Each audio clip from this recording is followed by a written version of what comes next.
Money is an essential part of our daily lives, but have you ever stopped to wonder how it came to be? From bartering goods to using digital currency, the evolution of money has been a fascinating journey that has played a crucial role in shaping human history. Today, we're going to take a deep dive into the evolution of money and explore how it has evolved over time. Through this video, we hope to give you a better understanding of the evolution of money and its impact on our lives today. Join us as we take off on this thrilling journey through the evolution of money. But before we start, make sure you give this video a thumbs up, and if you're new to this channel, subscribe and hit the bell icon to stay connected. So without further ado, let's get started. Part 1. Bartering. Imagine living in a world without money. How would you get the things you need? In early human societies, the answer was simple: bartering.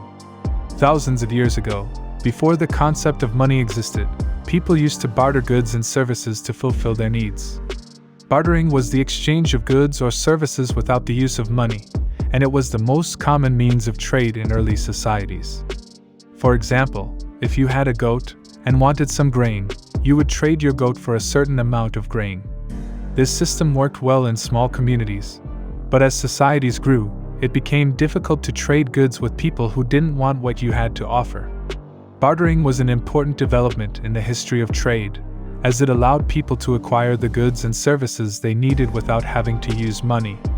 However, it was not without its problems. One of the main disadvantages of bartering was the issue of value. It was difficult to determine the value of goods and services, and often, people would overvalue their own goods and undervalue the goods of others. Another problem with bartering was that it was a time-consuming process. Trades had to be negotiated, and goods had to be transported. This meant that it could take a long time to acquire the goods and services that you needed. This was especially problematic in larger societies, where it was not always possible to find someone who had what you needed. Despite its disadvantages, bartering was an important precursor to the development of money. It laid the groundwork for the concept of exchange and helped people acquire the goods and services they needed at a time when money was not yet in use. In many ways, bartering was the first step towards creating a more organized and efficient system of trade. But as societies grew and became more complex, the bartering system became increasingly difficult to manage. Moreover, bartering was only practical within a small community where everyone knew each other's needs and had something of value to offer in exchange. But what if you needed something that nobody in your community could provide? You would have to travel to another community, hoping that they had what you needed and were willing to trade for it. This was time-consuming and often dangerous, as traders had to travel long distances over unfamiliar terrain and through hostile territory. As societies became more sophisticated, people began to look for a better way to trade goods and services. And thus began the evolution of money. The idea was to create a standardized unit of exchange that would make it easier for people to trade with one another. Rather than bartering goods and services directly, people could use money as an intermediary, making trade more efficient and less complicated. But how did this idea of using money as a medium of exchange come about?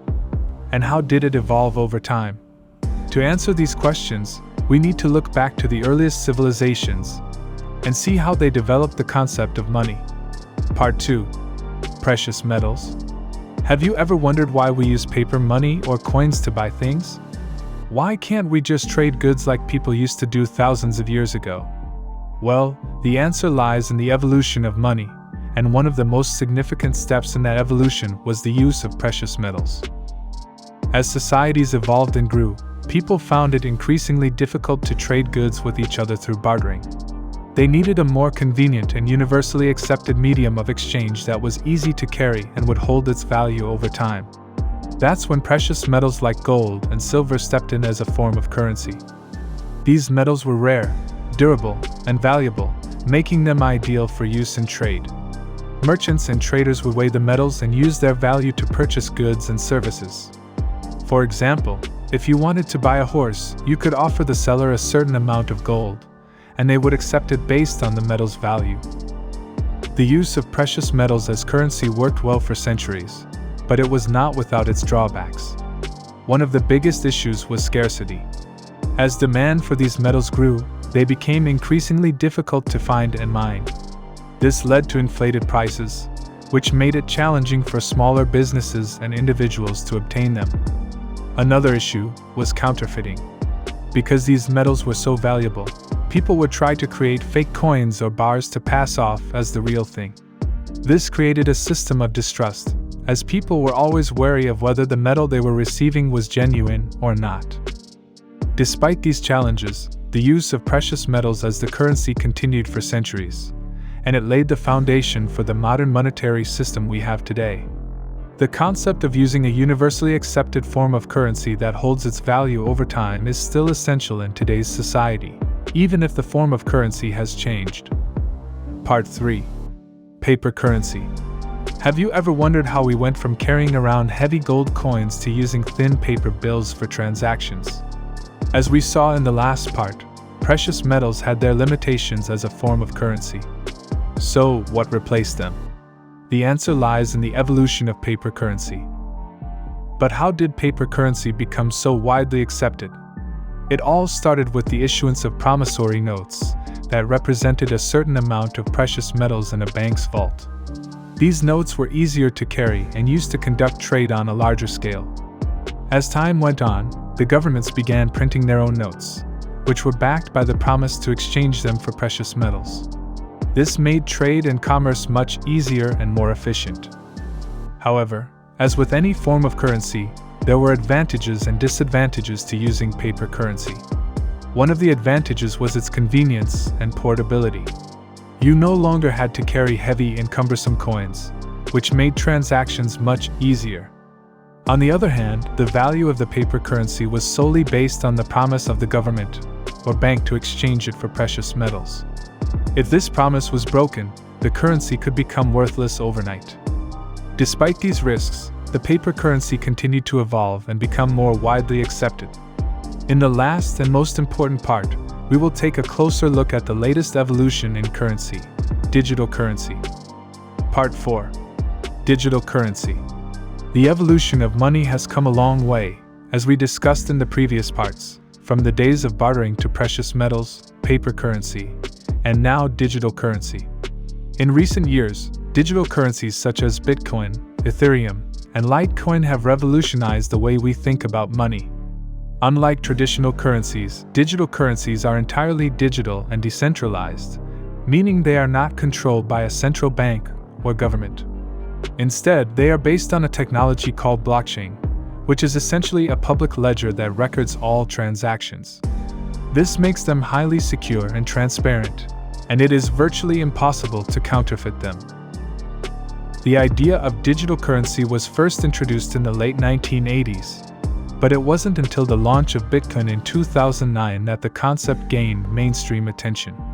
Bitcoin was created by an anonymous person or group known as Satoshi Nakamoto and was designed to be a peer-to-peer electronic cash system that would allow people to make transactions without the need for a bank. It was an instant success, and within a few years, its value had skyrocketed, making many early adopters millionaires. One of the key features of digital currencies is their decentralization. Unlike traditional currencies, which are controlled by central banks and governments, digital currencies are not subject to the same regulations and restrictions. This means that they can be used for anonymous transactions and are not tied to any one country or government. For example, if you wanted to send money to someone in another country, you would typically have to go through a bank or payment processor, which would charge you fees and take a cut of the transaction. With digital currencies, you can send money directly to the recipient, with no middleman involved, and for a much lower fee. Another significant advantage of digital currencies is their speed and efficiency. Traditional banking transactions can take days or even weeks to complete, especially if you are sending money to another country. Digital currencies, on the other hand, can be sent and received almost instantly, regardless of where the recipient is located. This makes them an ideal solution for businesses that need to make fast, international transactions. Of course, digital currencies are not without their challenges. One of the biggest concerns is their volatility. Unlike traditional currencies, which are relatively stable, digital currencies can be highly volatile, with their value fluctuating wildly in a matter of hours or even minutes. This can make them a risky investment, which means that they may not be suitable for everyone. Despite these challenges, the rise of digital currencies has changed the way we think about money and the way we conduct transactions. They have brought new opportunities and possibilities, as well as new risks and challenges. Whether or not they will eventually replace traditional currencies remains to be seen, but there is no denying that they have disrupted the financial industry and opened up a world of possibilities. The evolution of money continues, and it will be exciting to see where it takes us next. Final words.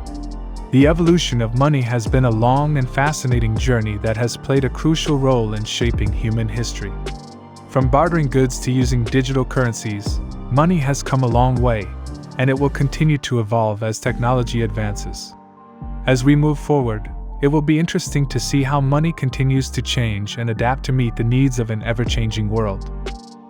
So, what's next for the evolution of money? What new forms of money do you think we'll see in the future? We would love to hear your thoughts in the comments section below. We hope you enjoyed today's video. If you liked the video, please don't forget to subscribe to the channel and press the bell icon. We will meet you soon in a new video.